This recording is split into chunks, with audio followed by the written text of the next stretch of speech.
So let's start off by talking about food. What's your favorite food? I really love Asian food because I live in England, so it's harder to get Asian food around. But I like spicy, flavorful, and like just generally savory food. Do you cook a lot at home?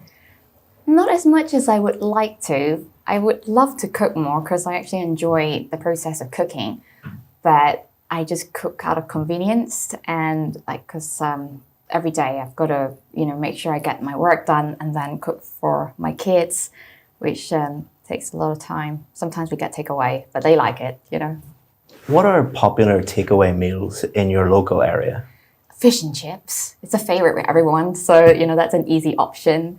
But generally, because of my own preference, I love just to get Thai and Vietnamese. This is something that I could just get around my local area. It's very easily sourced. How often do you eat fast food?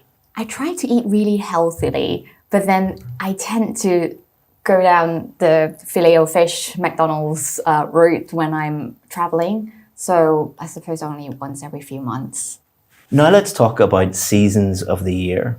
What's your favorite season of the year? Well, I love any time when the sun starts to come out. So around spring or early summer before it gets too hot. I just love a little bit of vitamin D and it makes me happier as well. So that is definitely better than the winter. What do you do when it gets too hot in the summer? Hide. I tend to also, go into any kind of buildings with air conditioning, and I have the fan on every night when it's really hot. So yeah, when it gets really hot in the summer, I really need a lot of like fan and kind of just anything I can hold with me when I go out as well. At what time of year do you normally go on holiday? I try to go outside of the school holiday season, but because I have kids, we tend to have to go during, when there's term breaks, when the school breaks.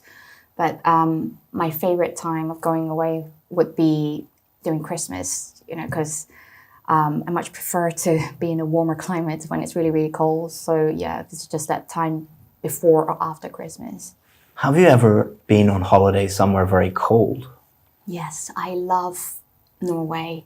It was amazing. It was just everything was like a picture perfect postcard. You could see the fjords in the distance and the what do you call them, icebergs. It was an experience, and to ride the husky sled, was also an amazing experience for me. Now let's talk about clothes. Where do you buy most of your clothes? I would like to do clothes shopping in the shop, but the reality is most of us do it online now. And I get my clothes from Zara and ASOS because I just love the hip and trendy, but also timeless look. How often do you buy clothes for yourself? I buy it more often than I should because I use online shopping and clothes shopping as a form of, like dopamine hit for me. So it's and for me, I love to express myself through my clothes. So because of that, then I need to find different clothes for different occasions. And so very often. Have you always had the same taste in clothes? No, I have not. Because I see myself as different identities throughout my life, before I became a mom, during, and then also after, when work became something that I could express myself, through. So yeah, I've had different fashion tastes, throughout the ages. Now let's talk about social media. Which social media sites do you use? I use Instagram and LinkedIn because I feel like I run a business and that's where my target audience are. I built a community through Instagram, and then on LinkedIn, it's where I work on my business-to-business leads. How much time do you spend on social media? Way too much. I shouldn't be spending so much time, but I find that it is once you visit, social media and you post something, it's also about engaging with people to ensure that you build relationships. So yeah, a couple of hours a day. Is there anything you dislike about social media? I dislike the addictive quality about it, because so many of us are connected, through a tablet or a device now, and social media is our form of communication. So it's becoming even though it seems like you're being connected to loads and loads of people, the actual quality of your relationships with your immediate sphere, kind of falls by the side. So yeah, that's one bad side to it. That's the end of part 1 of the speaking test. So now we're going to move on to part 2 of the speaking test. Sure. I'm going to give you a cue card. You'll have 1 minute to read the cue card and prepare your answer. Feel free to make any notes during that 1 minute. At the end of the 1 minute, I'll let you know, and I'll ask you to speak for up to 2 minutes. Is that all clear? Of course. Okay. Here is your cue card. And I'll start the 1 minute preparation time. Here's a pen if you want to make any notes.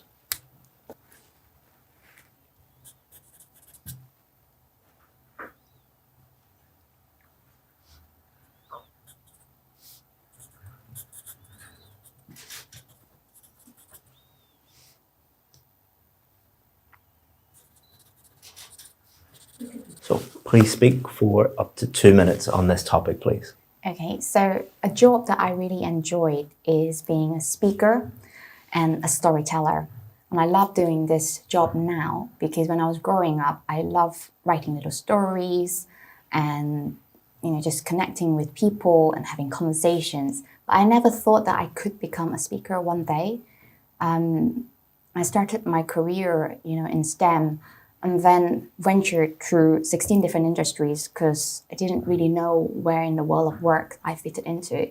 But eventually I realized that all this became really useful for me to gain all the skills that I needed, in communication, and brought it all together in a field that I was deeply passionate about.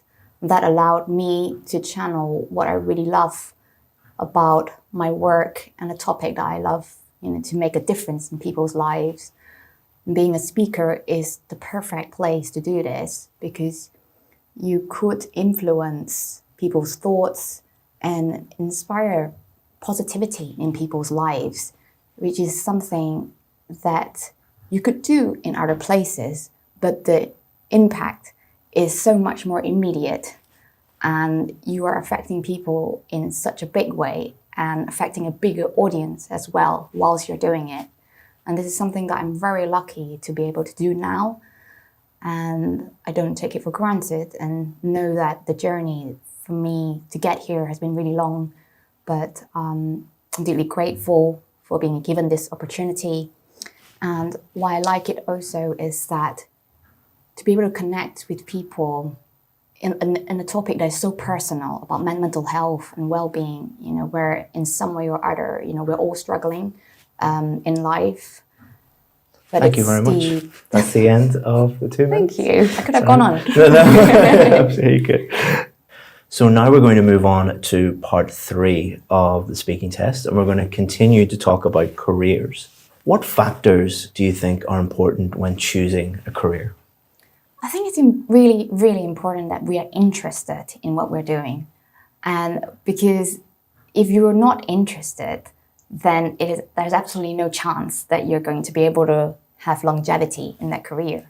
We should also choose an industry where there's a potential for you to really grow within that industry. Because as we're moving now into the future of work, technology is very quickly replacing people, especially with artificial intelligence. It's threatening a lot of jobs like writing and recruiting and connecting, with people. So we need to look at how, the industry that you're going into has got the potential to go beyond that, technological capacity. What can you bring as a human, that no technology or anyone could replace you, if you were to go into it. Why do you think some people fail in some careers? I think one of the main drivers, I think, for people is money. And when you do anything solely because of money, then it will never work. And the reason people fail, I think, the biggest reason is because they have failed to align their identity with their work. Because we spend a third of our lives, in work. So a very big proportion of it, needs to feel fulfilled.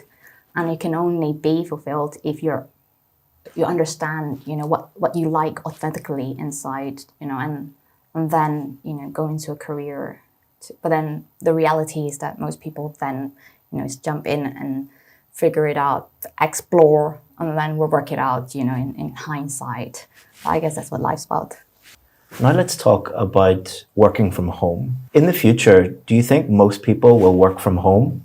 I think it definitely seems that way anyway. After the pandemic, hybrid working is becoming more common, and a lot of organizations are offering fully remote working now, which a lot of people like. But there are also people who like human interactions, who like connections, people who live by themselves or, just need some accountability.